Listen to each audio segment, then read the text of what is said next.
This is CGTN, China Global Television Network.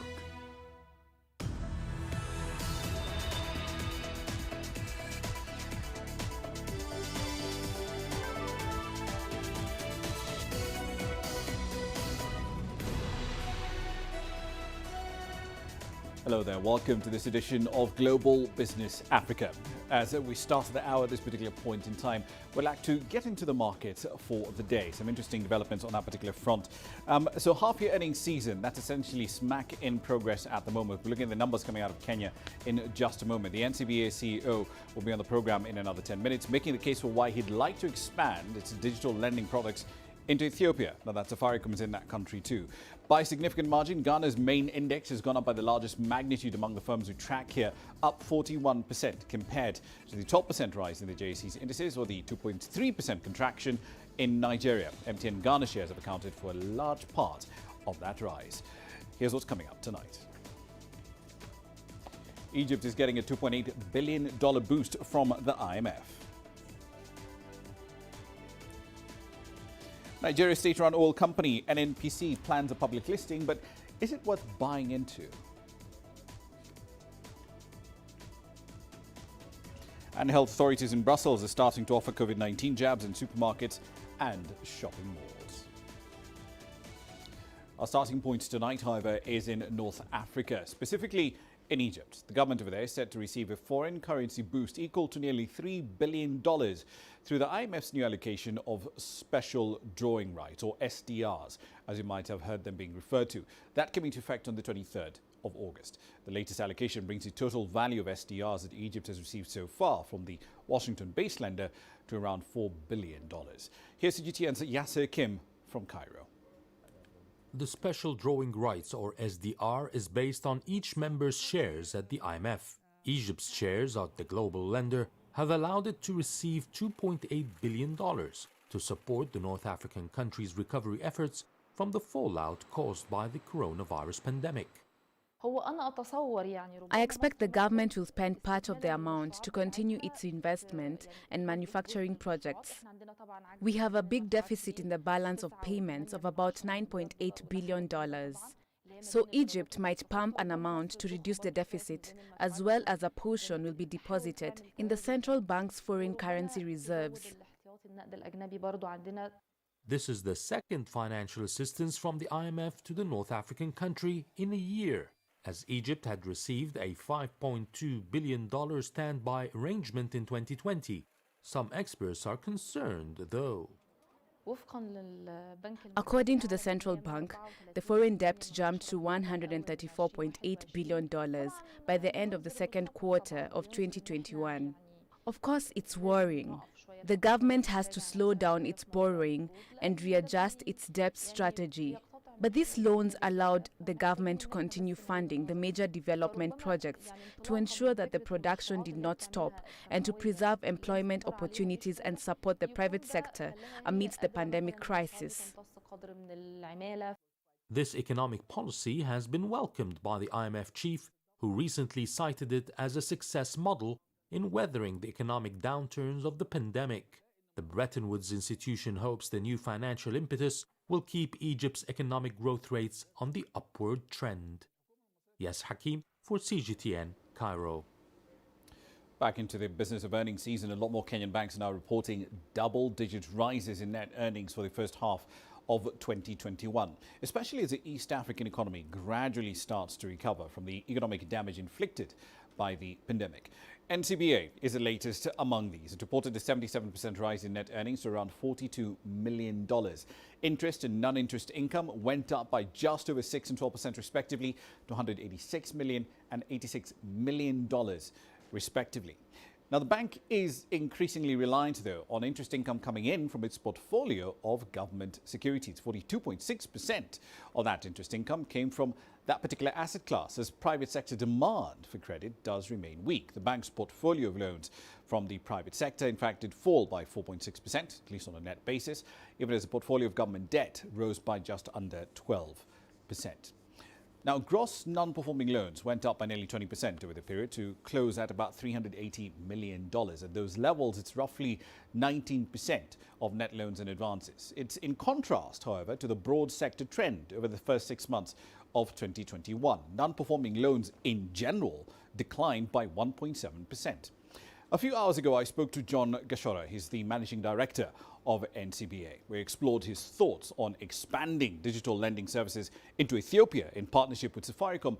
But first, we explored those trends in non-performing loans within the bank's portfolio. Well, last year and actually earlier this year, banks took pretty heavy provisions. Provisions usually are a leading indicator of NPLs. Because you take provisions, if you think a loan is going to go bad, after a while that crystallizes. So what you see this quarter is for a lot of banks, provisions are down, but NPLs are up because whatever they thought was the risk last year is crystallizing, or they thought was the risk last quarter is crystallizing. Going forward, the fact that banks are taking lower and lower provisions says that going forward, the expectation is that NPLs then would go down as well. That's what I expect to see going forward. Okay, looking at your numbers, because I'm seeing that your loans to consumers, your net loan number rather, essentially declined a little bit between June last year and June this year, down about 10 billion shillings, around 215 or so billion. But your holdings of government securities, at least the ones that are being held to maturity, that went up by a significant margin. But should shareholders expect that pattern to continue, at least in the interim? Because the strength of that recovery, yes, it's optimistic, but demand for consumer credit may not necessarily be strong over the next 12 to 18 months. Yeah, so I think I think what you see from our numbers, actually, from a net loans perspective, it may even be net down slightly. Yeah, I think a gross number we have slightly. The reality is that for 2020 and now the first half of 2021, yes, the demand for credit has not been strong at all. However, going forward, as I said, what I'm seeing, or what we're seeing, is a lot of plans, a lot of capex applications coming through, and that gives me the optimism that we'll see a bit of uptick of credit. However, that said, obviously a lot of this depends on the vaccinations and how that goes, the lifting of some of the restrictions that are still in place, and not just in Kenya. That's across the board, because supply chains still remain disrupted. One of the other lines that stood out, $272 billion issued in digital-only loans, up 16% year on year. Walk us through the status of that portfolio. How did it perform in 2020 and into the first 6 months of this year? So in 2020, Ramah, as you may have seen last year, we had a fairly tough year from our Mshwari portfolio. I think we announced that, and we did announce that our default rates had gone up significantly. I think I didn't mention a number of about 8% last year. We have seen that come down dramatically this year. So this year, it's great performance, a great contribution for us. And some of the growth that you have always seen, a lot of it has also been on the Fuliza side. And on the Fuliza side, defaults continue to be very, very low. So performance has been all around good for our digital business. What sort of default numbers are we looking at for Mshwari and for Fuliza, at least in the first 6 months of 2021? Well, I wouldn't disclose that publicly, but I would say significantly much better than the 8% I mentioned last year for Mshwari. Fuliza has always been sub 1%. I mean, that has performed well. Safaricom, of course, who you partner with on the Mshwari product, they got access to the Ethiopian market not too long ago. I know you don't have an operating license in Ethiopia, and that particular part of that market is essentially shut off. But is that something you're looking forward to taking into that market? The answer is yes. We are always evaluating opportunities, Ethiopia being a great opportunity that we see for digital credit. Therefore, it's certainly in our radar as to when and how we'll enter into it. We are not there yet, but we are looking. We're examining a number of options. Ethiopia is an interesting market, though, because the currency risk, the FX risk is enormous. Assuming you do get into that market, how would you manage it? How would we manage it? the FX risk? Because the birr, for example, was down at least 40% against the American dollar last year, and it's trading at around 25%. Well, there's a 25% premium on the parallel market. So the FX risk in that market, at least in the short term, looks fairly significant. So how would you manage that if you went into Ethiopia? Well, I think when I say we're examining the possibility of going into Ethiopia, just as we are a number of other markets, one of the things obviously we have to consider is exactly those risks, like the FX risk.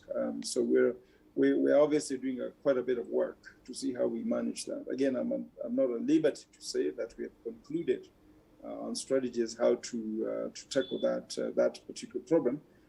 What we are clear about is the size of the opportunity.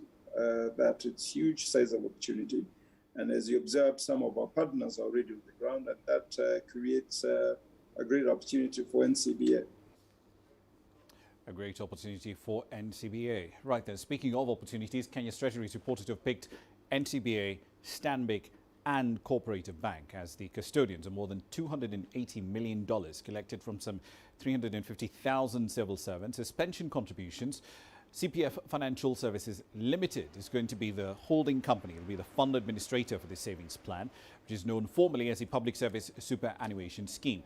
Civil servants were initially to contribute 2% of their monthly salary to the scheme the first year, 5% in the second and 7.5% in the third year. But that staggering process was shelved. Now they're contributing 7.5% of their pay in the first year, which started in January this year. Kenya's pension time bombers continue to tick despite the decision being taken a decade ago to raise the retirement age from 55 to 60 years. The pension budget has since then increased over threefold from about $228 million in 2008-2009 to $782 million in the 2018-2019 financial year.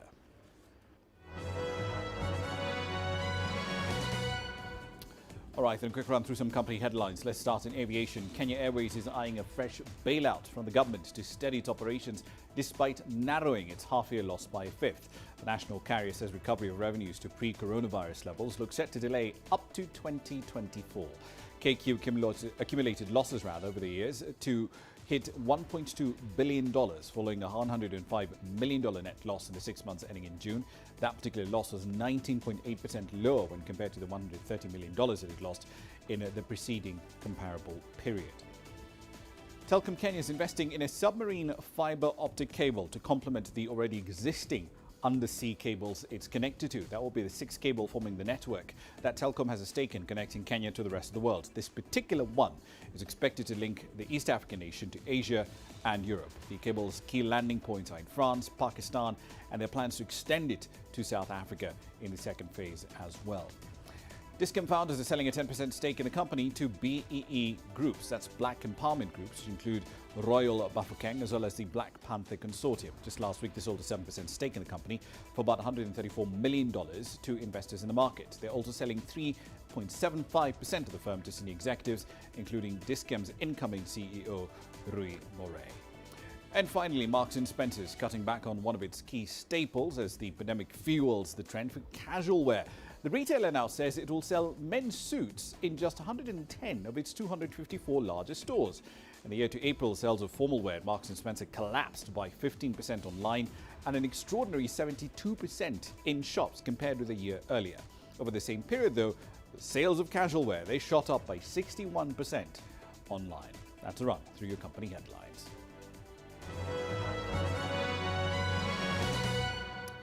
And now I do feel just a little bit overdressed. Nonetheless, you're watching Global Business Africa. Here's what's coming up next.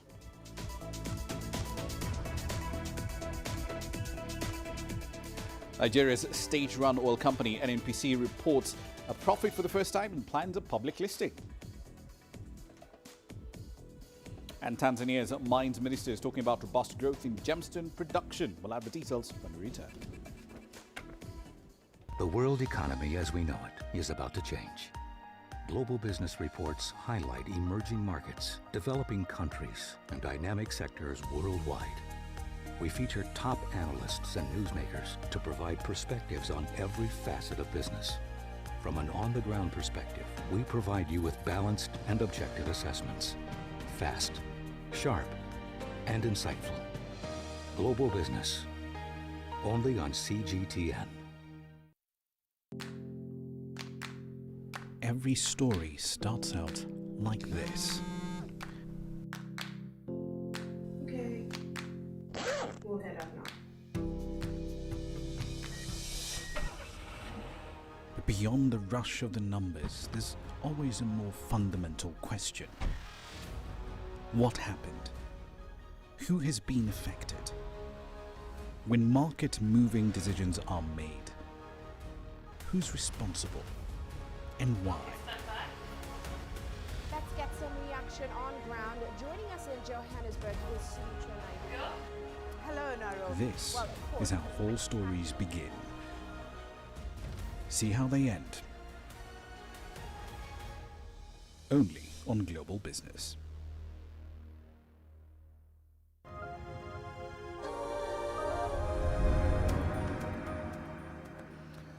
Welcome back to the program. Let's talk about oil. The Nigerian National Petroleum Corporation, or NNPC as it's more commonly known, is mulling over the odds of an initial public offer of its shares after it declared net earnings for the first time in its 44 years of operations. Now, this comes after the country's president, Muhammadu Buhari, signed into law the Petroleum Industry Act, which enables the state-owned oil giant to essentially offer its shares to the public.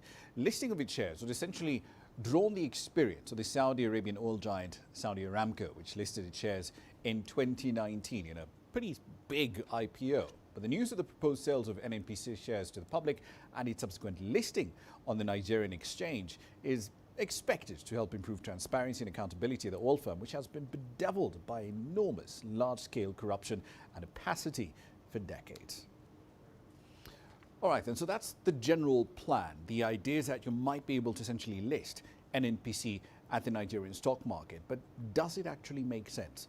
Let's explore that in some detail. Michael Faniran is an advisor on oil and gas policy matters. He's joining us live on the program tonight. Thank you very much for your time, sir. So let's start with a broad picture here, because NNPC is reporting net earnings for the first time in over 4 decades. But how does a firm with widespread reach across one of Africa's biggest oil and gas markets, how does it only start producing profits now? Thanks for having me. I think the short answer to your question is that NNPC was not actually set up to make profit, and that's the main issue why NNPC has not been making profits for a lot of time. Like in all other developing countries, you see the NOC were created not just for the purpose of commercial activities, but most of the time to deliver social services. NNPC, like others, has been created just like an agency of government, and most of the time to deliver social services for government. Most of the time, there is no clear commercial objective for NNPC, and most of the time you see NNPC prioritizing non-commercial activities or objectives over commercial objectives because of the political demands of the government. So what some of the things that NNPC has been bearing in time past has been the cost of political interventions on the operation of NNPC, the lack of transparency in terms of, then again, weak governance structure, and they are not incentivized to make profit. They are not incentivized to be efficient, actually.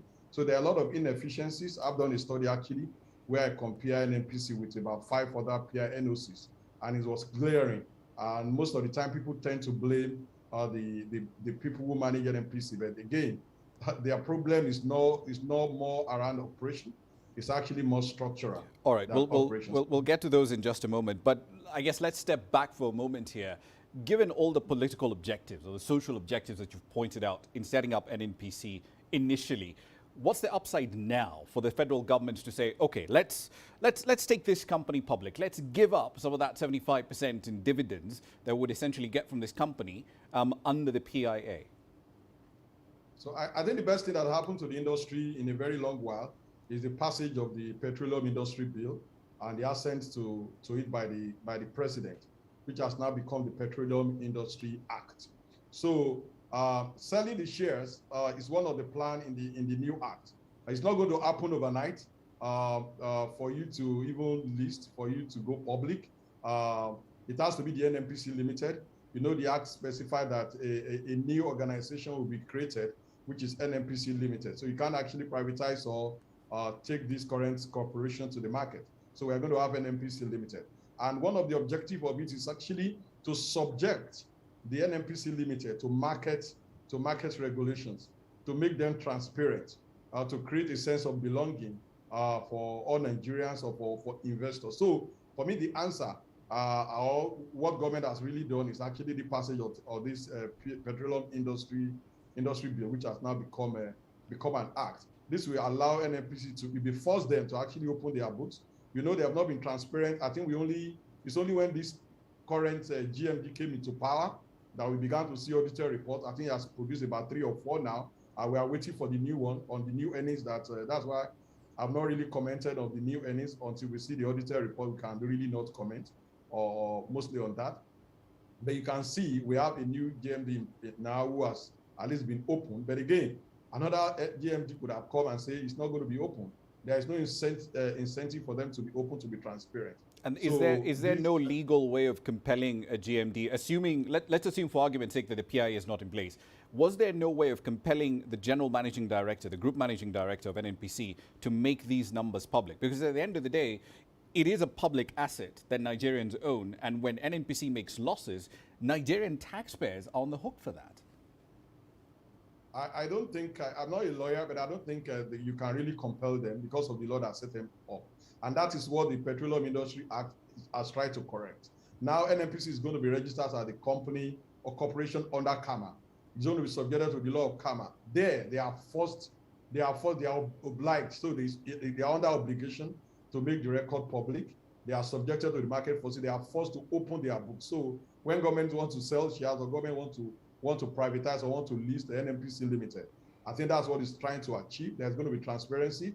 They are going to be forced to open their books. Everybody's going to know the earnings. Now, there have been a lot of discussion around the NNPC declaring profits or not. A lot of people have not believed the NNPC is making profit. There have been a lot of issues, a lot of discussion on this. But again, we are waiting for the auditor report. But we would have not needed to wait because this 2020 report we are talking about when they become other CAMA. So I would rather not judge them on what they have done in the past. I'll start judging them on what they are able to do under the new Petroleum Industry Act. Okay, fair enough. So from the data, though, that we've seen, the one that's been made public, I'm referring in this case for 2019, it's pretty clear that NNPC has a problem with some of its expense management. With general and administrative expenses, those are pretty high. They're basically wiping out whatever margins they do have. What needs to be done to whip this company into shape, to make it IPO ready? Okay, like I mentioned, NNPC is not IPO ready. What's going to go on IPO is not the NNPC, the corporation that we have, until the NNPC Limited is set up. That's the only enterprise entity that can go on IPO. And for now, according to our laws, they need to make a profit for like 3 consecutive years, be transparent before they can even consider that. So that is still a very long way to go, but that provision is in the Petroleum Industry Act. Then talking about the liability that they have, well, NNPC have a lot of liabilities. Some are contingent liabilities, some are claims against NNPC, but at the time it was around $8 billion, which are contingent liabilities, and some of these are claims. But if you look at the Petroleum Industry Act very well, we discover that there are some provisions there that for you to renew some of the things, conversion, there's a clause around conversion. You need to actually leave those claims against NNPC. You have to forget about that. Then again, the liabilities of NNPC that they are holding currently is now going to be taken over by Ministry of Finance Incorporated, because if you say the NNPC Limited is going to hold all those liabilities, there will be no going concern from day one. So those liabilities are going to be stripped off them, and it's going to be managed by Ministry of Finance Incorporated. So the NNPC Limited is starting on a fresh note. So in effect, they'll be getting a bailout from Nigerian taxpayers yet again, just before they go public. Not a bailout per se, but the right thing to do is to, because you are setting up a new limited, and you don't want them to be encumbered by the liabilities of the old corporation. In the previous version of the PIB, there is supposed to be an asset management company that will take this, but in the wisdom of the new drafters of the PIB, this is going to be taken over by the Ministry of Finance Incorporated, and they are going to extinguish this this asset on their own and find a way to extinguish those assets. But like I mentioned to you, the contingent liabilities, we have to, that one we go, because for you to, your conversion, some of those claims, you have to relinquish some of those claims that you have against NNPC. I've told you, about $8 billion of this liability are claims. Some of them are actually real claims, though. But again, that's what the law says in terms of the conversion. All right. Right. We'll leave it there for the timing. I'd love to continue this debate, Michael Faniran, but we have run out of time. Thank you very much for your time this evening. Now, we're still in the business of essentially oil and gas. According to the African Development Bank, Total Energies' liquefied natural gas project in Mozambique could be back on track in the next 18 months. It comes after several members of African militaries, including that of Rwanda, were sent down to help quell an insurgency in the northern end of Mozambique. The French energy giant declared force majeure on the $20 billion project in April after Islamic State-linked fighters overran the town of Palma on the doorstep of its facilities in the northern province of Cabo Delgado. It's estimated that that the disruption would delay development by at least a year. Troops from Rwanda and member states from the Southern African Development Community have since then been deployed to support Mozambican forces in putting down that insurgency. I think that now that the area is under control, I expect that they will stabilize, and hopefully in the next 1 year, I expect that things will return back on track there. I think that the return of security in that place will give assurances to Total and others to return. But it would take some time to stabilize, but I don't think it's going to affect the project in a long-term basis. Maybe 1 year, I expect, 1 year to 18 months, I expect things to stabilize enough for that to be able to go back on track. Tanzania's Minister for Minerals, Dr. Biteko, says that gemstone production went up nearly 9-fold in the last 4 years. Gemstone output went up to 23,564 tons last year from just 2,554 tons in 2016. Now, the government says that increase was due to the favorable policy environment that it's put in place in the mining industry, and that's now attracting a lot more small-scale miners into that space. CGTN's Daniel Kijo sat down with the minister for this exclusive. Let's start at the top, sir, for people watching around the world who don't know what kind of gemstones are available in Tanzania and the gemstone market in general. Tell us a bit about it and the highest selling types of gemstones. We're blessed as a country that God has given us an abundance of gemstones. And some of the literature has revealed Tanzania is the second richest country in the area of gemstones. We have more than 150 types of gemstones which are mined here. Some of them are high selling and some are literally selling. When you come to Tanzania, this is the home of Tanzanite, which cannot be found anywhere in the world except Tanzania, in a small area called Mererani. But also we have diamond, we have savarite, we have amorite, and we have red spinel, which also is good and doing well in selling in the gemstone industry. We have a number of minerals which, if you give me time to mention, will take me a day. So who specifically buys Tanzania's gemstones, and what kind of markets are available for the minerals? We have actually 3 categories of the people who can buy minerals: the broker license, dealer license, and people who have either mining license or special mining licenses. We have more than 40 mineral markets according to the statistics of yesterday, and we have more than 50 small buying centers. And what are the buying centers? The buying centers, these are the centers which are created close to the mining place. The government decided definitely that, okay, we have to do away with these taxes and remain with the literal and minimum chunk of taxes so that we allow the competition people to do. Now we established mineral markets across the country where people would now access the market. Previously, one would just have minerals and think where to sell. But now the question where to sell is a no-go zone, because where to sell is always known. Number 3 is the security. If someone is affirmed with the security, is aware that, okay, if I have minerals, I'm secured, I can sell anywhere. The government is providing security at the market, and the banks are there. You can sell your stones there, get the money, put them in the bank, or you can take the money from the bank, or you can just sell by wire transfer. Every sector Minister, has challenges. So what are the challenges in this sector, especially specifically with regards to gemstone trading? Gemstone industry is tricky because one stone is quite different from another stone. The demand of one stone, say, the bruised sapphire, the way it is demanded is quite different from how the spinel in Mahenge is demanded in the market. So the market itself is fragile. It's not static. Number two is the question of value addition. We are the source of raw material, especially for the gemstones. We want to create a situation where the value addition must be done locally. We invite people from outside so that they bring the machine, they bring the skills, and they value add here, and we sell finished goods in our markets. Tanzanite is a crown jewel when it comes to Tanzania's gemstone line or available gemstones. Now, there's always been the issue of where does Tanzanite come from? We've seen other countries saying that they come to this country to get gemstones. How do you fix the Tanzanite branding challenge? We created a committee which is hardly working on that, and we have collected some comments from the stakeholders and see what little do they think. Yes, we can be having something in mind how we can do it, but really we need to confirm what are the stakeholders' view.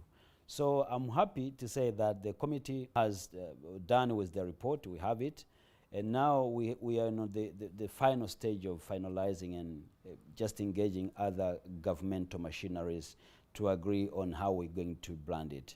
And finally, sir, what is the way forward for Tanzania's gemstone market and overall mineral sector? So we just want to make Tanzania a hub of gemstone business in Africa. If we start with East Africa. That's why now, if you go to our markets, you see some of the people from neighboring countries. They're coming here to sell instead of going to Dubai. They're selling here. So this is the way forward. We just want to create the business environment conducive to many people. People should not feel like they have to go elsewhere except to Tanzania. South Africa's embattled restaurant industries pleading with the government to put an end to the COVID-19 pandemic restrictions. The country used to have a very vibrant dine-out sector before the pandemic hit, but lockdown restrictions in the last 18 months have drastically limited operating hours and cut customer traffic, and that has severely affected the bottom line for many. Thousands of these restaurants have closed their doors, and we're looking at significant job losses up and down the value chain. CGTN's Julie Shire has that report. The local grill in one of Johannesburg's trendy suburbs was always buzzing with customers. But things have changed since South Africa went into lockdown in March last year. Changing restrictions as infections rise and fall have kept patrons away and hurt profits. It's been a bit like, I don't know, playing musical chairs. One moment you're here, the next you're there. In essence, it's been really, really difficult. South Africa is still in the grips of a third wave. Level 3 limit customer numbers and cut trading hours significantly. Restaurants have also contended with several alcohol bans as a mountain of debt piles up. When there were restrictions on the alcohol, like a complete shutdown on alcohol, or maybe you can only sell alcohol until 8, it tends to have an impact on our bottom line, because look, people don't want to come in here, have a cup of tea and steak. You know, you want to come in here, have your nice bottle of wine and steak. Without the combination of alcohol and food sales, and at least trading at 75% of our businesses, we simply can't reach break even. So it just means that our restaurants get into more and more debt. The Restaurant Association estimates that 14,000 restaurants have shut down since March last year, adding to a soaring unemployment rate, which is now the highest in the world. We are not food trailers. We can't simply park our businesses under a carport and wait for this pandemic to end. Even if the restrictions are lifted, it's not as simply as just saying, let's bring back the dinner time trade. There are factors that need to be considered. Because the minute we switch the lights back on, everybody wants the demand of more money back from us.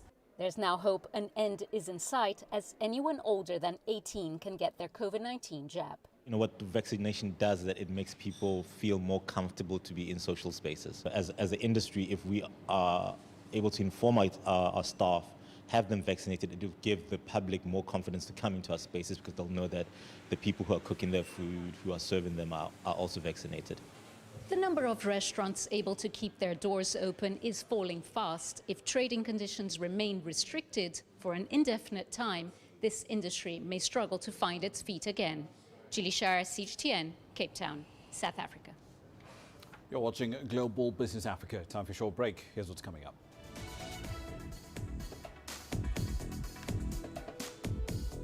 Health authorities in Brussels start to offer COVID-19 vaccines in supermarkets and shopping malls.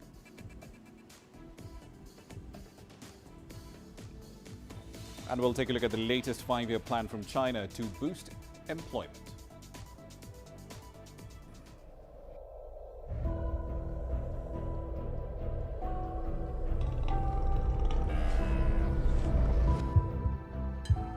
This has taken me completely out of my depth, but at the same time it's exciting.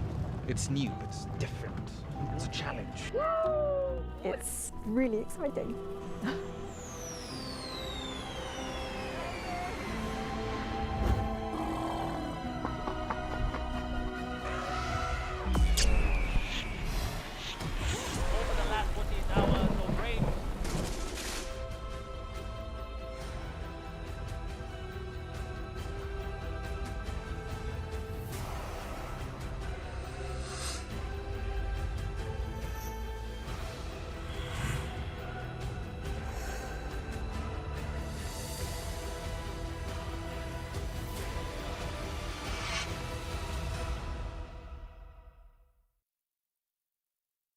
Business in Africa is at the crossroads. We celebrate those who are adopting and thriving despite the challenges, from grassroots to big businesses. Global Business takes you along for the ride as we track the making of a giant. Only on CGTN.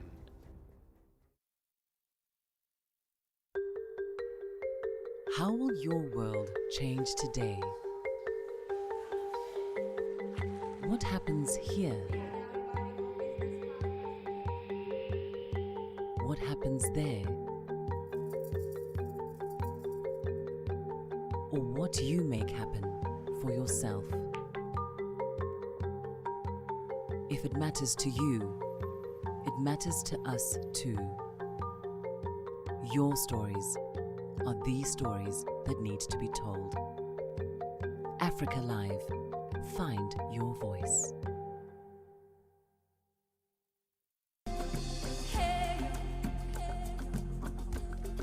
Accra is my kind of city. That's because when I'm here, I feel like I'm back home in Lagos or Abidjan, which are two of the major cities I grew up in.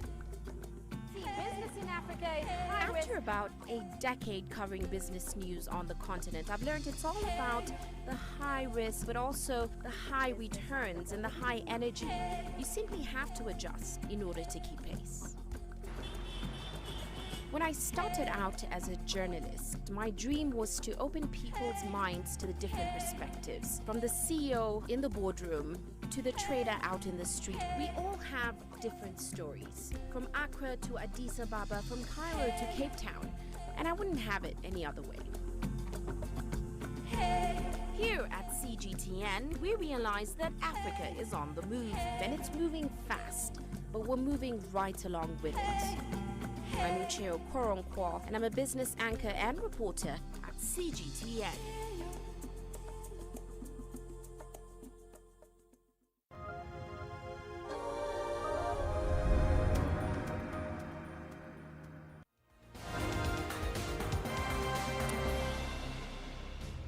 Welcome back to the program. Let's run through some of the stories making you headlines at this hour. Health experts from around the world are on high alert as a new variant of the COVID-19 virus has been detected in South Africa and several other countries in parts of the world. According to a new preprint study, this new variant has been called the C.1.2 variant. Could be more infectious and evade vaccines. The study comes from the South African National Institute for Communicable Diseases, along with the KwaZulu-Natal Research Innovation and Sequencing Platform. Elsewhere in Nigeria, authorities over there have pardoned over 3,000 terrorists as part of efforts to restore peace in that troubled region. The country has been battling an insurgency over there for the last 12 years. According to UN data, over 30,000 people have been killed in the attacks. More than 2 million others have been displaced. And elsewhere in Afghanistan, the Islamic State has claimed responsibility for a rocket attack on the airport in Kabul. Witnesses report seeing smoke rising from the airport as US forces and their allies entered the final stage of their evacuation process. A US military official is reported to have said that the airport's missile defense system was activated to intercept these latest rockets, with no American military personnel hurt in this attack. That's a run through your headlines.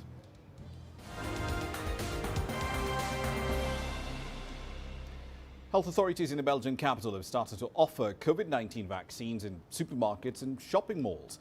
Host to the European Union and NATO, Brussels has been struggling to match the vaccination rate of surrounding Belgian regions. As of the 30th of August, 62% of adults living in Brussels had been fully vaccinated, compared to the much higher vaccination rates of about 89% and 78% of adults in Flanders and Wallonia. Authorities in Brussels want to achieve full vaccination coverage of around 70% by the end of September. That threshold was put forward by the Consultative Committee as a condition for the next and the last stage of relaxation of pandemic restrictions after summer holidays. In the beginning of the campaign, we asked people to go to a vaccination center. Now we really try to bring as much as possible the vaccine to the people. And so we're selecting a number of areas where a lot of people are passing by. And so we try really to offer them the vaccine at their place, actually at their environment where they work. The Brussels problem is a complex problem. We have 182 different nationalities in the Brussels area, so with a lot of disabled people, a low socioeconomic background and so on. So very difficult to target and very different kind of populations. We also have a lot of people that are vaccinated abroad. We don't know which percentage, but that makes it the data is underestimated. Beijing on Monday announced an unemployment rate target and other goals as part of the country's latest blueprint for creating more jobs. Sun Tian-yuan brings us the highlights of that government plan. China has pledged to create 55 million urban jobs by 2025 in its national employment blueprint. It has also set an unemployment rate of under 5.5% by that year. This figure now stands at 5.2% as of 2020. The 5-year plan says employment that focuses on improving skills, cultivating talent, and appropriate compensation is crucial to people's well-being and should remain a priority. Officials from China's macroeconomic planning agency pointed out what it called a major conflict in the structure of the job market, which it hopes to address with the blueprint. With the plan, we're expected to set the momentum to promote more high-quality employment in a systematic way. The 5-year plan aims to raise wages in sectors such as manufacturing, services, and agriculture to bridge the gap between urban and rural workers. It will also improve measures to promote entrepreneurship. We will strengthen policies to support startups and the building of incubators. We hope this will help create more jobs and flexible ways of employment. A stronger educational background is also the focus of the blueprint. Over the past years, the average years of education of workers has risen from 10.2 years to 10.8. Authorities want to bring this up to 11.3 years. Despite challenges such as the COVID-19 pandemic and an aging population, officials say this year's performance is stable and on schedule, and they're confident to meet the final goal by 2025 with measures specifically targeted at each problem. Sun Tian-yuan, CGTN, Beijing. Well, still in China, car sales over there are growing at a relatively brisk pace in the country. We often talk about the new car sales, but the side effect of that is that demand for used cars is also growing at a fairly rapid clip. The quality and the prices, in fact, of second-hand cars has been improving steadily, thanks to a growing number of customers who are willing to buy these kinds of vehicles and encouraging policies from the authorities. Yang Junyi has that story. China is gradually going big in the second-hand car sector. The China Automobile Dealers Association says sales of used cars reached 9.9 million units in the first 7 months of the year, a 46% year-on-year growth. In addition to their relatively low prices, the global chip shortage has taken its toll on the new car market, which is also leading many customers to choose a used car instead of waiting for a new one.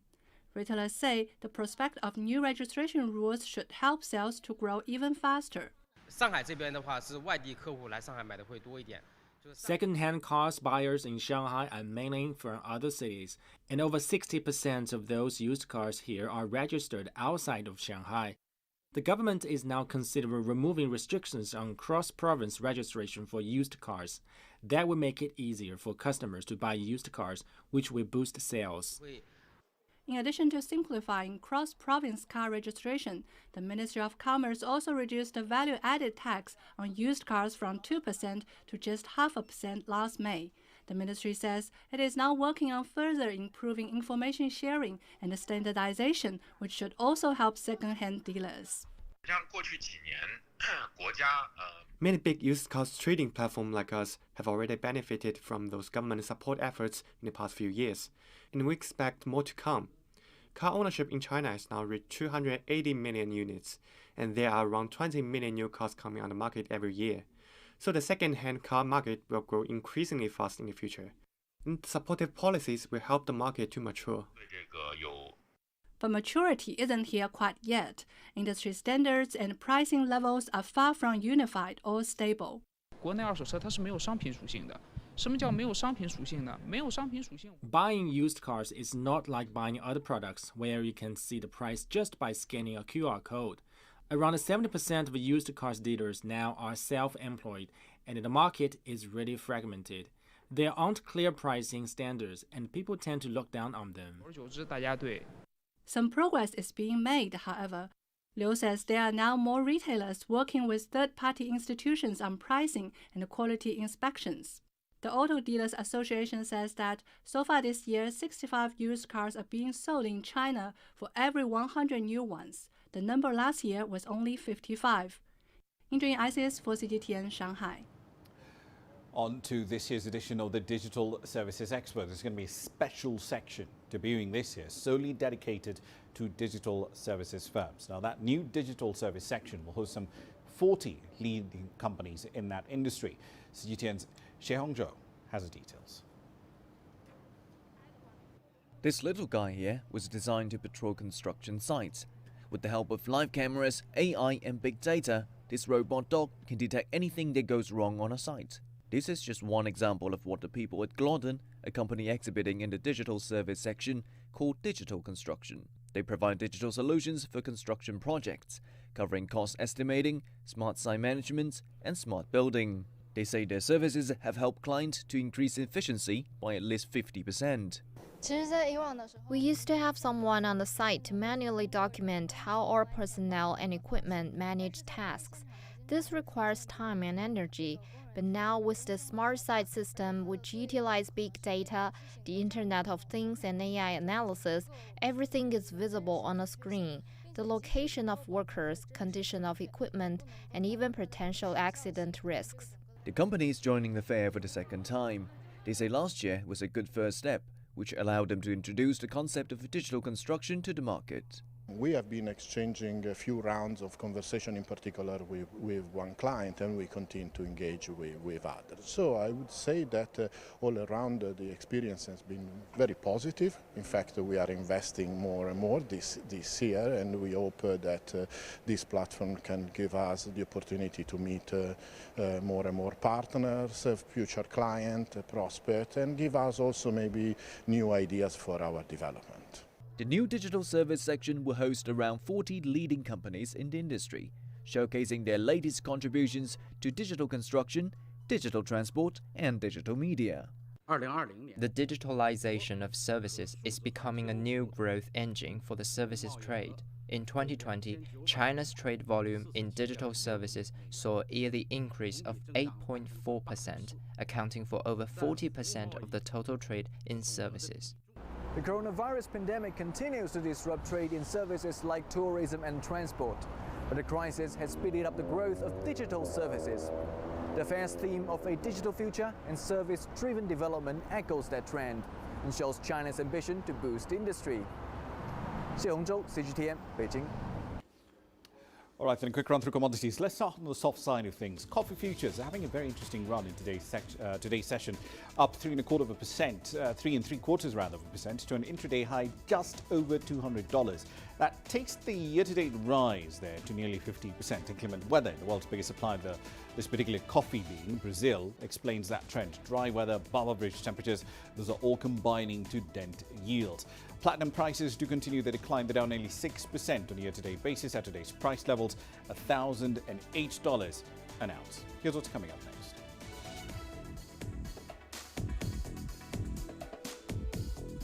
When we return, we'll explore what one South African entrepreneur is doing to ease the unemployment crisis in the country. Images may appear to be identical, but looks can be deceiving. The difference is not always obvious. It has to be discovered. There are always different sides to a story. We put the focus on the details. To see more, to understand better. CGTN. See the difference.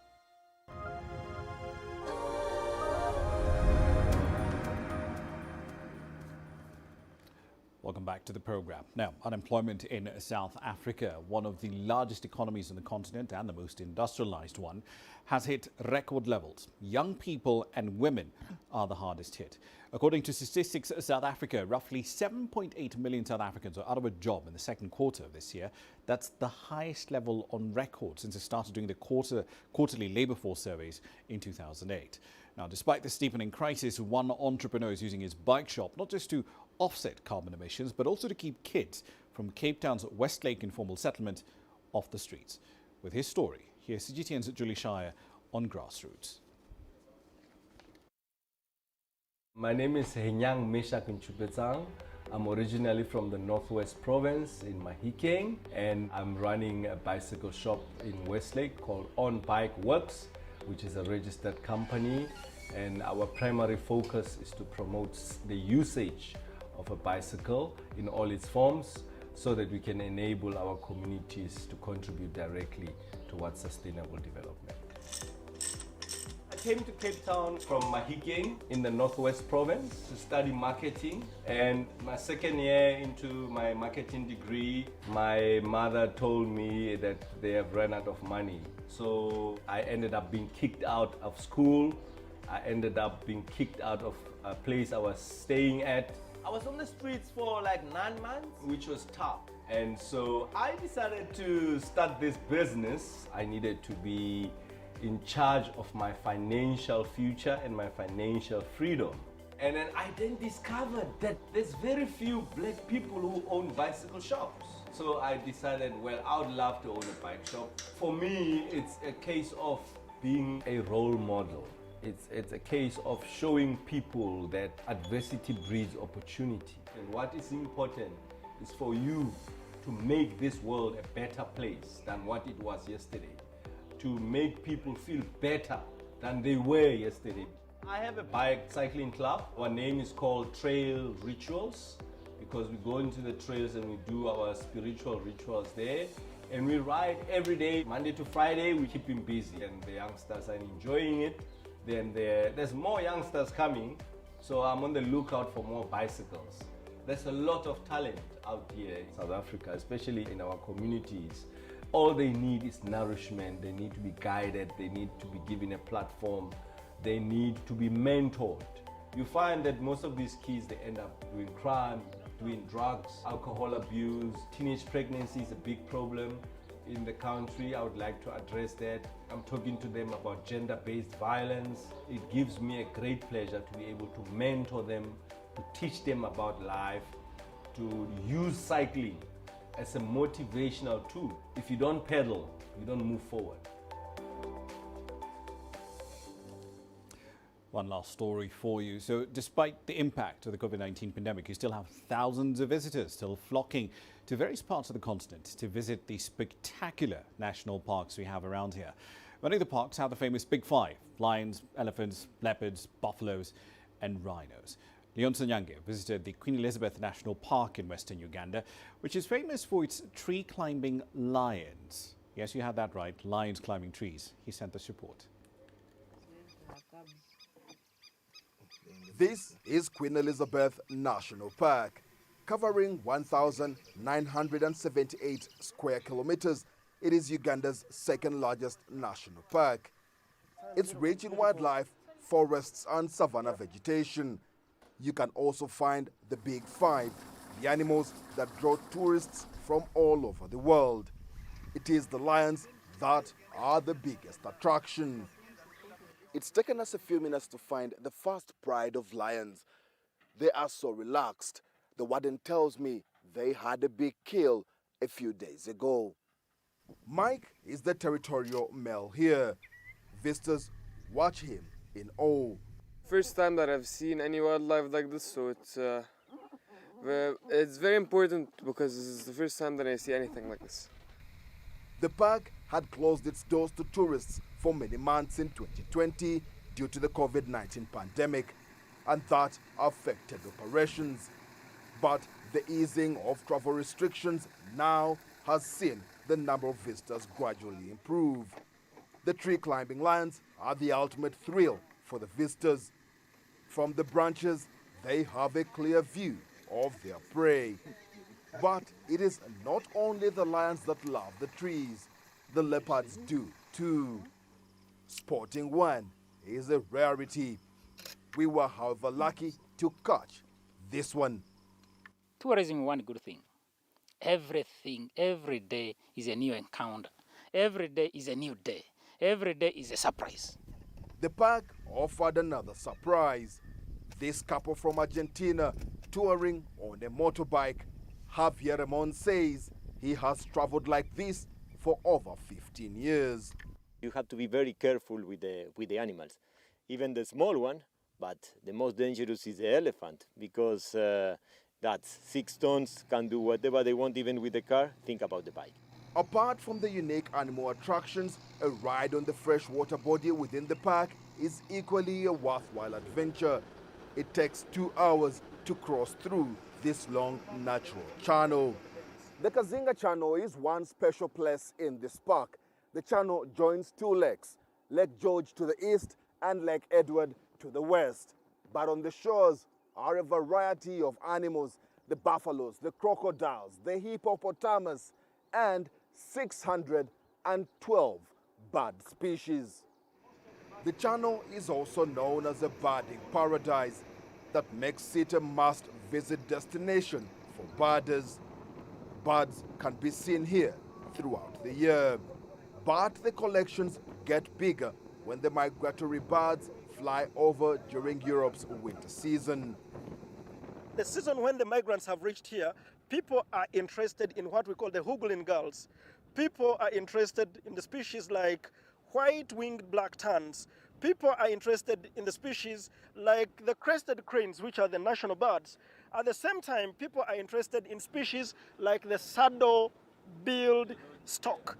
And interestingly enough, on some rare days, because we have got big swamps left and right of the channel, we, by luck, sight at shoebills.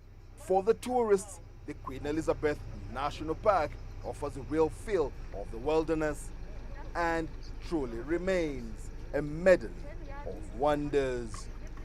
Leon Senyange, CGTN, Kasese, Western Uganda.